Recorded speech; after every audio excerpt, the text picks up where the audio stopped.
आप सबको मेरा नमस्कार। मैं निशा ठाकुर इस वीडियो में लेकर आई हूँ +1 हिंदी चौथे कवि पद्माकर द्वारा रचित पद के प्रश्न उत्तर। तो चलिए स्टार्ट करते हैं। पहला प्रश्न है, पहले छंद में कवि ने किस ऋतु का वर्णन किया है? तो इसका उत्तर रहेगा कि पहले छंद में कवि ने बसंत ऋतु का वर्णन किया है, जैसे कि मैंने व्याख्या करके भी आपको समझाया हुआ है। तो इसमें कवि ने कहा है कि जो वृक्षों के झुंड में भंवरों की गुंजार में भी परिवर्तन आ गया है और आम के पेड़ों पर जो बौर लगे थे अब और भी बड़े हो गए हैं और भी सुगंधित हो गए हैं। अब गलियां भी कुछ और ही तरह की हो गई है और नायक भी मस्ती में डूबे हुए हैं तथा पक्षियों के चहचहाने में भी परिवर्तन अब आ गया है। अभी ऐसे जो है ऋतुराज बसंत को कहते हैं, ऐसे ऋतुराज को भी आए हुए 2 दिन भी नहीं हुए हैं कि पूरी की पूरी प्रकृति में बदलाव आ चुका है और पूरी की पूरी प्रकृति है वह अलग ही तरह के रस से भर गई है और चारों ओर नया ही राग सुनाई दे रहा है। मनुष्य के शरीर में स्फूर्ति आ गई है और मन भी कई भांति इसे प्रफुल्लित हो उठा है और वन भी कुछ और ही तरह के हो गए हैं। इस प्रकार मानो जो है पूरे जो है प्रकृति में बदलाव आ गया हुआ है।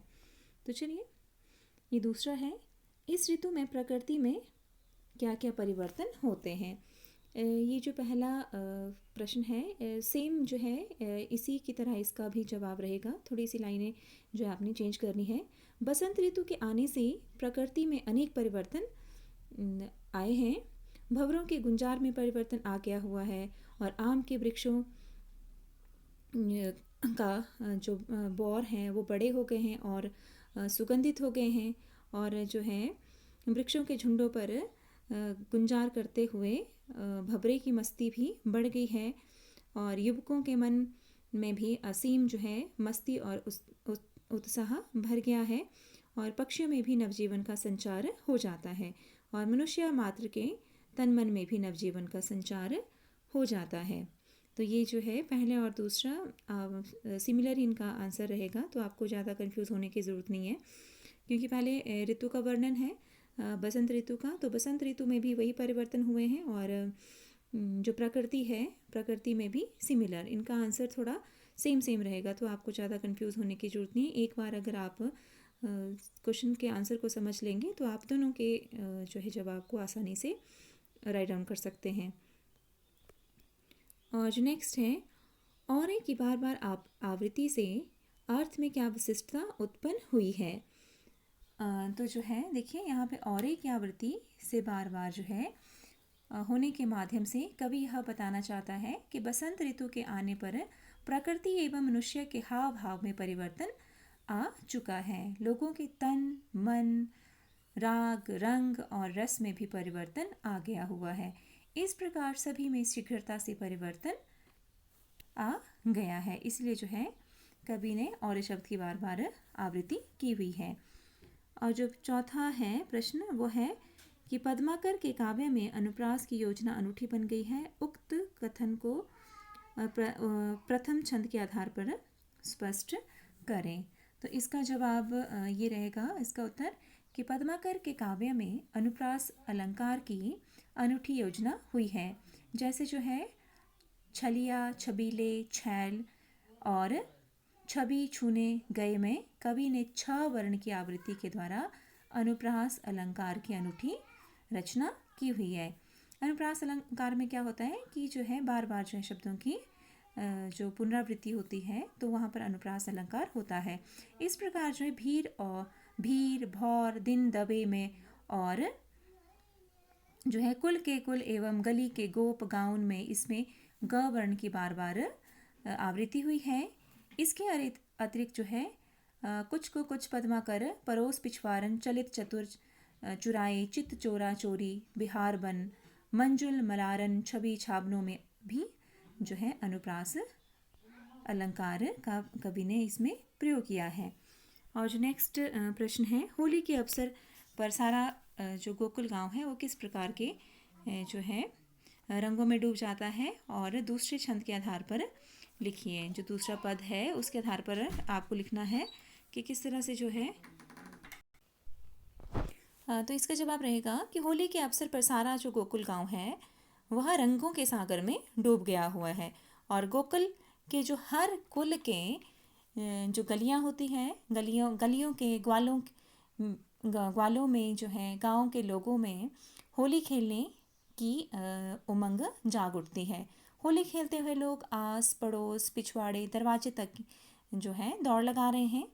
और होली के अवसर पर कोई भी किसी के गुण अवगुण नहीं देखता है और सब जो है होली के अवसर का आनंद लेते हैं।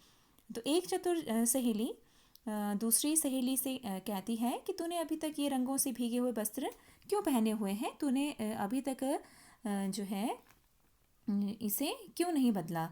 तो जो है सखी अपनी जो है उस चतुर सखी को जवाब देती है कि मैं जो है इसे अभी निचोड़ना नहीं चाहती हूँ, क्योंकि जो है मैं श्याम रंग में रंग चुकी हूँ और मेरा श्री कृष्ण ने दिल को चुरा लिया हुआ है और मैं श्री कृष्ण के प्रेम का जो ये रंग है उसमें पूरी तरह से रंग चुकी हूँ, इसीलिए मैं अब इसे नहीं निचोड़ना चाहती हूँ। तो ये रहेगा इसका होली के अवसर पर सारा गोकुल गांव किस प्रकार के रंग के सागर में डूब जाता है। तो ये बहुत आसान सा इसका जवाब है। मैंने आपको बताया कि किस तरह से जो है गोकुल के जो है कुल में, गांव में, गलियों में लोग होली की मस्ती में पूरी तरह से डूबे हुए हैं। तो जो है नेक्स्ट प्रश्न है अब, बोरत बोरत तो बोरियों पे निचोरत बने नहीं, इस पंक्ति में गोपिका के मन का क्या भाव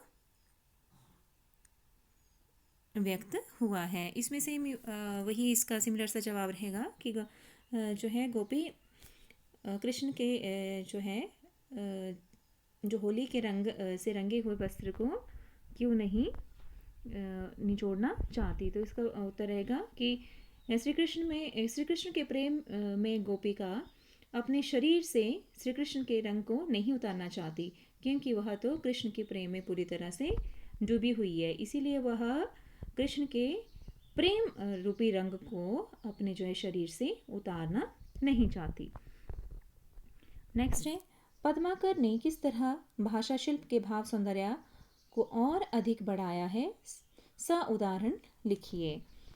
तो इसका जो है जवाब रहेगा कि पद्माकर जो है कवि बहुत ही सरस कवि हैं। इन्होंने जो है ब्रज भाषा का इस्तेमाल अपने कवित्व और सवैयों में किया हुआ है।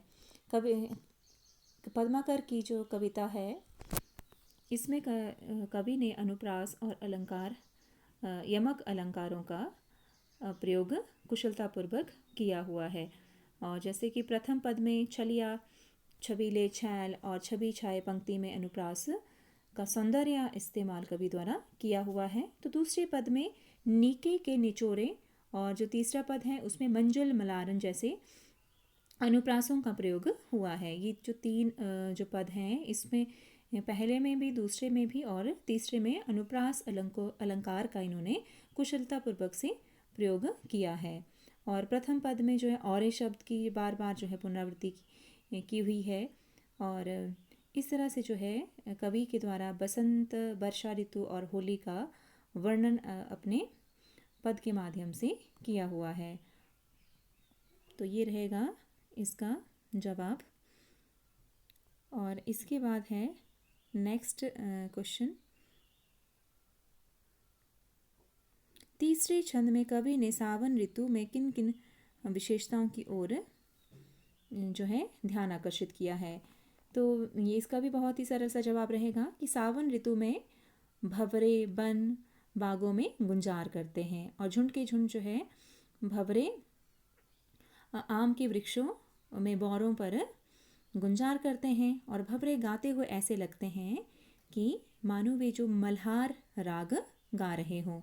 और सावन महीने में मन अनायास ही हृदय में प्रेम उमड़ आता है। और क्योंकि सावन जो महीना होता है वो वैसे भी जो है प्रेम भरा महीना इसको जो है कवि ने बताया है कि सावन महीने में तो स्वतः ही जो हृदय में प्रेम उमड़ आता है और चारों ओर जो है मोरों का शोर अत्यधिक सुनाई पड़ता है। और सावन महीने में चारों तरफ झूले पड़े होते हैं, क्योंकि सावन महीने में झूलों पर झूलना बहुत शुभ माना जाता है। और सावन महीने में जो वर्षा के साथ मानो प्रेम की वर्षा होती है। तो ये थे पद्माकर द्वारा रचित पद के प्रश्न उत्तर। मुझे आशा है कि आपको मेरे इन प्रश्नों के जो उत्तर दिए गए वो ज़रूर समझ आ गए होंगे। तो आप मेरी वीडियो को लाइक करते रहिए, देखते रहिए और मेरे चैनल को सब्सक्राइब करना ना भूलें, ताकि आगे आने वाली वीडियो की नोटिफिकेशन आपको मिलती रहे। तब तक के लिए धन्यवाद। जय हिंद, जय भारत, जय हिमाचल।